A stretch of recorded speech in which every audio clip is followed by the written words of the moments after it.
Isang mapagpalang araw po sa ating lahat. Ikinagagalak ko po na kayo po ay anyayahan na panoorin ang OHC video ng Mensahero ng Silangan. Sapagkat kung kayo po ay may mga katanungan sa inyong isipan na hindi nasasagot, baka sakali dito po masagot ang inyong mga katanungan. Sapagkat ako po, noong hindi ko pa po ito napapanood, marami din po akong mga katanungan na gumugulo sa aking isipan. Ngunit nung dumating po itong video na ito sa buhay ko at pinanood ko, dito po nagkaroon ng linaw ang mga gumugulo sa aking isipan. Lahat po nasagot. Kaya pagpapala po ito para sa akin. Sana sa inyo din po. Be blessed! At kung kayo po ay naliwanagan at nasiyahan sa inyong mapapanood, paki-like and share lang po. Follow the link po. Nasa baba lang. Thank you po!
Isang pagbati mula sa Oferian Heritage Conservatory.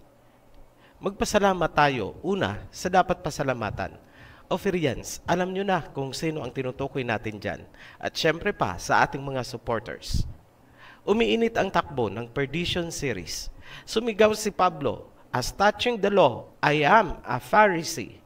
Sumagot ang Messiah, "Woe to you, Pharisees, brood of vipers, serpents, ahas." Ang katotohanang inilahad namin at pinatunayan na si Paul ay isang Pariseo hanggang sa huli should raise the alarm kung ikaw nga ay naghahanap ng katotohanan. Bago tayo magpatuloy, welcome to the Heritage.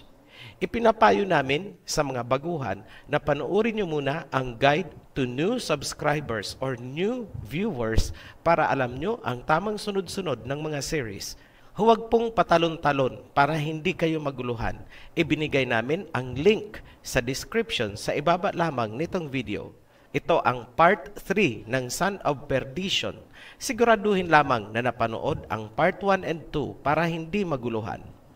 Sa video na ito, ibubunyag namin ang pinaka-ultimatum na pagkatao ni Paul at ang kanyang hangarin or ulterior motives. Ito ang magbibigay linaw bakit salungat sa mga katuruan ng Mesaya at mga apostoles ang kanyang mga itinuturo. Here we go. Pardon the occasional redundancy. Kailangan natin i-recap to establish the premise. Point number 1. Ayon mismo kay Paul, according to the law, siya ay Pariseo. Philippians chapter 3, verse 5. Circumcised the 8th day of the stock of Israel, of the tribe of Benjamin, a Hebrew of the Hebrews, as touching the law, a Pharisee. Anong law ang sinasabi dito ni Paul na basihan ng kanyang pagiging Pariseo? Mula mismo sa isang rabbi, Finkelstein's History of the Jews, isinulat niya, the Talmud derives its authority from the position held by the ancient academies, that is, the Pharisees. The teachers of those academies, both of Babylonia and of Palestine, were considered the rightful successors of the older Sanhedrin. Therefore, any decision regarding the Jewish religion must be based on the Talmud as the final resume of the teaching of those authorities when they existed. Ang reference natin, The Jews, Their History, Culture, and Religion, Volume 4, page 1332. Jewish Publication Society of America, 1949. Ano ang sinasabi ni Rabbi Finkelstein? Ang Talmud na gawa ng mga Pharisees sa Babylon at Palestine ang sole authority. Ayon naman sa Wikipedia, ang Talmud ay originally known as Babylonian Talmud.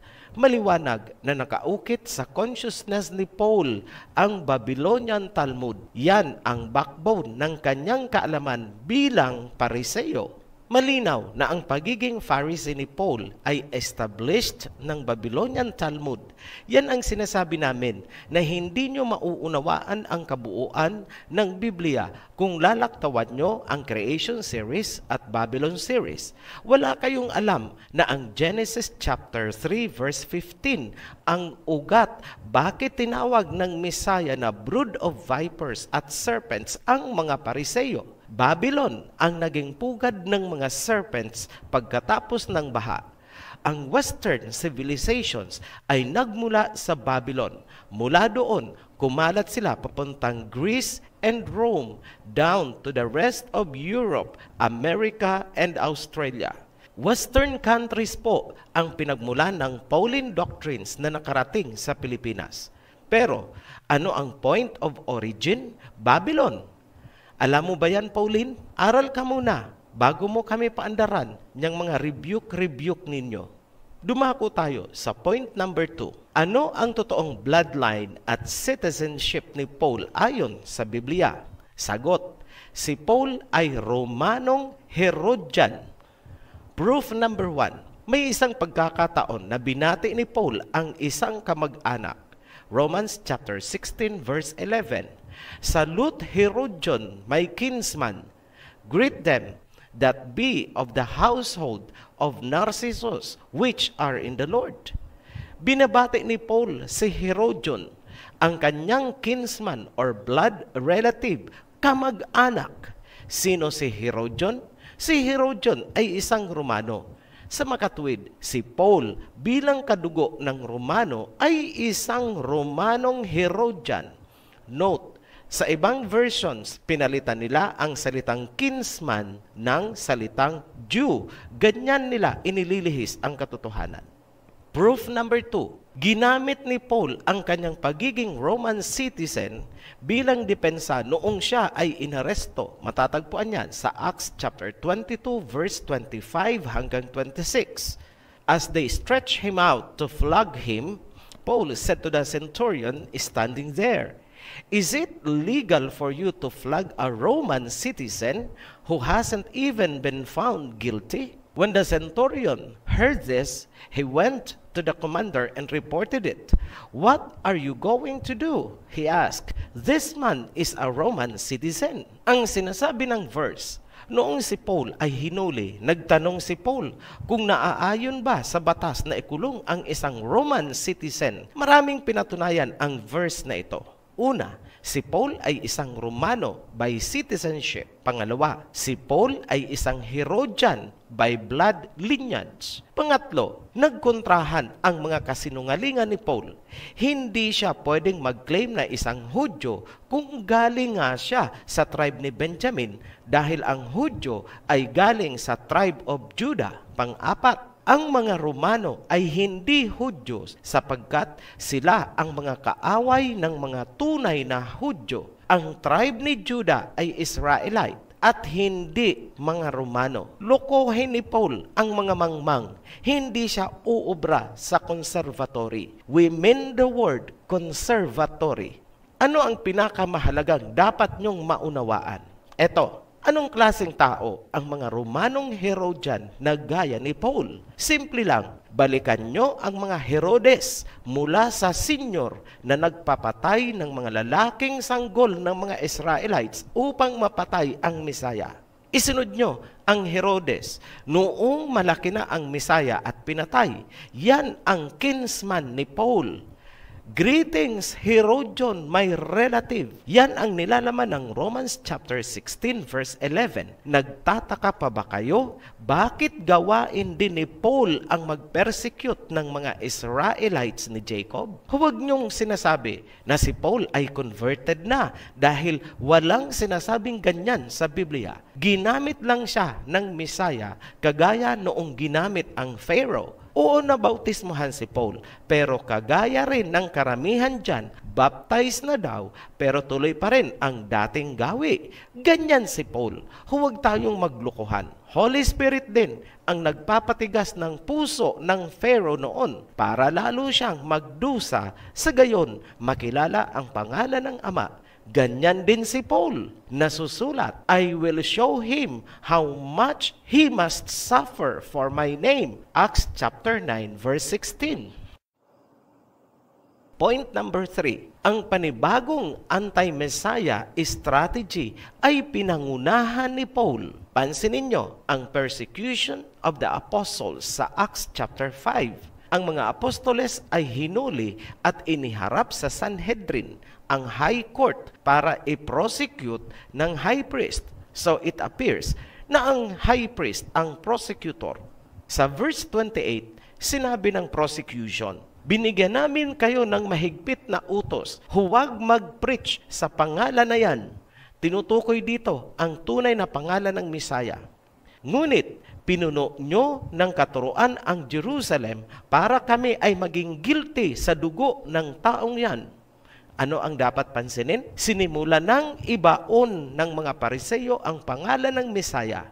Tandaan nyo, mga Babylonian Masoretes na kasamahan ng mga Pariseyo ang nagbaon ng pangalan din ng Ama. Panoorin nyo ang The Seal series para maunawaan yan. Sa verse 29, sumagot si Peter, kailangan naming sundin ang Elohim kaysa sa mga tao. Ang Elohim ng aming mga ninuno ang muling bumuhay sa Messiah na inyong ipinapatay. Sa verse 33, sobrang nagalit ang Sanhedrin sa sinabing niya ni Peter at gusto nilang ipapatay ang mga apostoles. Ngunit nag-object ang isang respetado at maimpluwensyang Pariseyo. Yan si Gamaliel, ang mentor ni Paul. Sa verse 36 hanggang 37, ipinaliwanag ni Gamaliel na hindi epektibo ang ganyang pag-persecute dahil lalo lamang mag-aalsa ang mga tao gaya ng mga nakaraang pangyayari. Sa halip, iminungkahi ni Gamaliel sa verse 38 na palayain sina Peter at yun ang sinunod ng Sanhedrin. So lumalabas na pinalaya ni Gamaliel ang mga apostoles hindi upang iligtas, kundi para maiwasan ang posibleng pag-aalsa ng mga Israelites. Very wise strategy. Nagkaroon ng panandaliang kapayapaan ang mga apostoles. Status quo ang nangyari. Pero sa tingin nyo, hahayaan ba ng mga Pariseyo na magpatuloy ang mga apostoles? Magpapatalo ba ang mga Pariseyo? Hindi. Gagawa at gagawa ang mga yan ng bagong strategy. Lumalabas si Gamaliel na mentor ni Paul ang nagbago ng estratehiya. Huwag pagtakhan ang paglutang ng karir ni Paul. The deep penetration agent na nagpapalit-palit ng maraming identity. Tanong, alam kaya ng Messiah itong mga ginagawa ng mga Pariseyo noon? Of course. And it turned out na sinabayan ito ng Messiah sa pamamagitan ni Paul, the son of perdition. Kinontrol ng Messiah ang alas ng mga Pariseyo. Papaano? Kung malalim talaga ang inyong kaalaman sa Biblia, dapat nyong malaman o mapansin na ang controlling power ng Ama at ng Messiah ay walang iba kundi ang Holy Spirit. Dito nangyari ang Damascus incident na nabulag si Paul, ngunit pinagaling ni Ananias. Sumailalim ang galaw at pag-iisip ni Paul ayon sa kagustuhan ng Messiah. Halimbawa, pwedeng dalhin si Paul ng Holy Spirit sa isang public speaking at habang nagsasalita ay biglang iiwanan upang magkamali-mali at batuhin ng kanyang mga audience. Kung gusto naman ng Messiah na makapagmilagros si Paul upang matesting ang mga true believers, Holy Spirit din ang gagalaw. Laging tandaan, ginamit lang si Paul. Hindi siya ginawang banal na apostol gaya ni na Pedro. Huwag ding kalimutan, sinabi ng Mesaya na pagdudusahin niya si Paul, I will show him how much he must suffer for my name. Point number 4. Bakit bumabangga ang mga katuruan ni Paul sa turo ng Mesaya at ng mga apostoles? Kung papansinin ninyo, hindi nakasama ni Paul ang Mesaya at ang mga apostoles. Pagkatapos ng sinasabing pagtawag sa kanya sa Damascus, nagsimula agad siyang mag-preach. Hindi ba kayo nagtataka kung saan galing ang kanyang mga kaalaman? Huwag niyong sasabihin na Holy Spirit dahil ang turo ni Paul ay salungat sa turo ng Mesaya. Ano ang gusto niyong palabasin? Si Paul na Pariseo ang puspos ng Holy Spirit at ang Mesaya ay hindi, kaya nagsasalungatan silang dalawa? Bakit bumabangga ang salita ni Paul sa mga katuruan ng Mesaya at ng mga apostoles? Simple lang, ang mga salita ni Paul na salungat sa Mesaya ay lumabas sa panahong hindi siya controlled ng Holy Spirit at ang pinaghuhugutan niya ay sariling kaalaman mula sa Babylonian Talmud bilang Pariseo. Maliwanag ba yan, Paulinians? Ginamit po ang inyong puon. Yes, tama. Pero hindi ginawang banal na apostol. Mabibigo ang sinuman. Kahit ang pinakamagaling na theologian at mga pastor na i-reconcile ang mga kasulatan ni Paul sa salita ng Mesaya at mga apostoles sapagkat ang Talmud ng mga Pariseo ay kalaban ng Torah ng Mesaya. Patunayan natin na kinakalaban ni Paul ang Mesaya at ang mga apostoles. Mark chapter 1 verse 1 hanggang 13. Focus lang po natin ang salient points. Sa verse 1, ang mga Pariseo ay nakapaikot sa Mesaya at napansin nilang hindi naghugas ng kamay ang mga apostol bago kumain. Sinita nila ang Mesaya, bakit kumakain na hindi muna naghugas ng kamay ang mga apostol? Sinagot naman sila ng Mesaya. Sa verse 8 and 9, ganito ang sinabi, meron kayong pinong-pinong pamamaraan upang sipain ang mga kautusan para isingit ang sarili nyong tradisyon. Huwag magbingi-bingihan. Verse 10, because Moses said, honor your father and your mother. Ano ang salita ng Mesaya? Sinabi ni Moses. Ano pala ang ipinaglalaban ng Mesaya?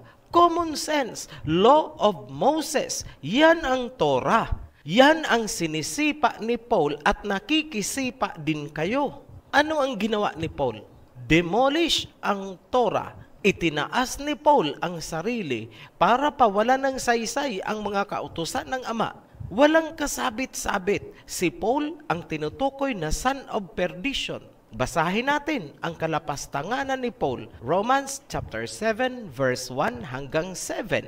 But now by dying to what once bound us, we have been released from the law so that we serve in the new way of the Spirit and not in the old way of the written code. Sinabi ni Paul na pinalaya na tayo sa kautusan at mamuhay sa bagong daan at iwanan ang mga makalumang kasulatan.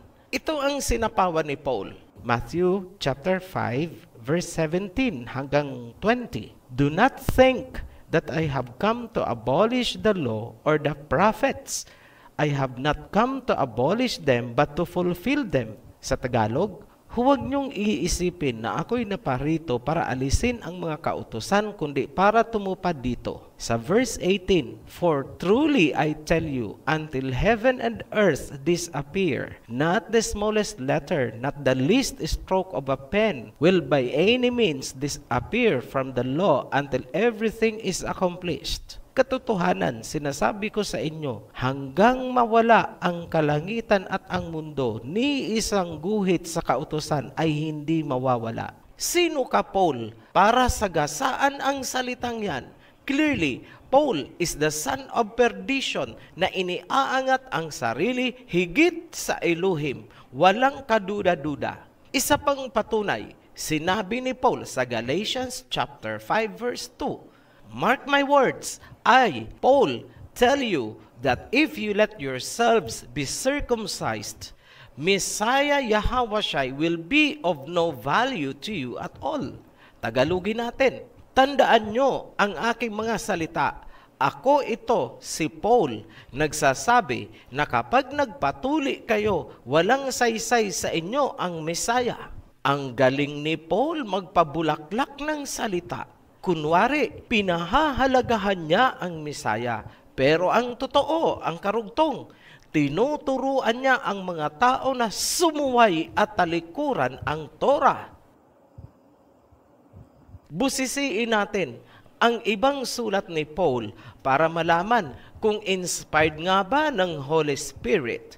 Hindi natin i-correct ang mga titles para makarelate ang mga outsiders. Note, ang Lord po ay dapat iluhim yan. Sample number 1. But to the rest speak I, not the Lord. If any brother hath a wife that believeth not, and she be pleased to dwell with him, let him not put her away. Analysis. By context, sinimula ni Paul sa salita ng Elohim at isisingit ang galing sa sarili niyang wisdom. Pansinin, the rest speak I, not the Lord. Huling-huli, nakasanga ang dila ni Paul. Sample number 2. Now, concerning virgins, I have no commandment of the Lord, yet I give my judgment. Analysis. Ganito ang sinasabi ni Paul. Walang sinabi ang Lord, ngunit magbibigay ako ng sarili kong judgment. My judgment. Sarili niyang opinion. Inspired ba yan ng Holy Spirit? Hindi. Sarili ni Paul yan. Sample number 3. But she is happier if she so abide after my judgment. And I think also that I have the Spirit. Analysis. Sa sample number 3, ganun din ang sinasabi ni Paul, my judgment, sarili kong opinion. At ito ang nakakatawa. Hindi sigurado si Paul kung guided nga siya ng Holy Spirit. Pansinin nyo, I think I have the Spirit. Sa Tagalog, palagay ko, nasa akin ang Holy Spirit. Nakita nyo mga Paulinians, mismong ang inyong poon ay hindi sigurado kung guided nga siya ng Holy Spirit. Intindihin nyo kasi ang mga binabasa nyo. Puro opinion ang sinabi ni Paul sa mga samples na pinakita natin. Pakinggan nyo ang sabi ng Proverbs 18:2. Fools find no pleasure in understanding, but delight in airing their own opinions. Ang mga pinagsama-samang mga opinyon ni Paul ay naging bahagi ng Pauline doctrines, traditions of the Pharisees. Sabayan ng claim ng Holy Spirit at banal-banalan. Wagas! Point number 5. Ano at gaano kalalim ang legacy na iniwan ni Paul? Mahalagang balikan ang 2 Thessalonians chapter 2 verse 3. May dalawang namumukod tanging palatandaan ang son of perdition. Number 1, kinakalaban ang Ama, ang Mesaya, at ang mga kautusan. Number 2, itinataas ang kanyang sarili. Dalawang simpleng palatandaan na hindi kayo magkakamali kung gagamitin nyo. Noong umalis ang Mesaya, overall, sino ang numero 1 kumakalaban sa Mesaya at sa mga kautusan? Si Paul. Wala na pong iba, walang tatalo. Halimbawa, sinabi ng Mesaya, call no one father on earth. Spiritual context po yan ha, hindi literal. Huwag daw tatawag ng ibang ama dahil iisa ang ama na nasa langit. Matthew chapter 23 verse 8 hanggang 9. Ano naman ang ginawa ni Paul? Nagpatawag siya ng ama. Ngayon, sino sa buong Biblia ang nagpapatawag ng Father? Walang iba. Si Paul na Pariseo. Ang mga versions na hawak ninyo, may nakasulat, I am your father, you become my sons. Ipinanganak ko kayo, isinilang ko kayo. Lahat yan ay nagpapakahulugan na isang father si Paul. Put it straight, nagpapatawag si Paul ng Father, period. Wala na po kayong ibang matatagpuan, personalidad sa Biblia na pasok sa dalawang kriteriyo ng son of perdition. Si Paul, number 1, kinakalaban ang Mesaya at mga kautosan. Ginawa ni Paul? Yes, maraming beses. Number 2, itinaas ang sarili. Yes, ginawa yan ni Paul sa napakaraming beses. Ngayon, bilang konklusyon, ito, number 1, si Paul ay isang Pariseo na nagkukunwaring apostol. Number 2, si Paul ay may Babylonian roots. Talmud ang kanyang ipinaglalaban bilang Pariseo. Number 3, si Paul ang nagsasalita laban sa Ama, sa Mesaya at sa mga kautusan. Number 4, si Paul ay Romanong Herodian. Number 5, si Paul ang nagpapatawag ng Father, Papa, Pope. Number 6, noong sinakop ng Roma ang Israel, si Paul ang nanguna sa pagpersecute sa mga Hebrew Israelites ni Jacob. Conclusion, si Paul ang son of perdition.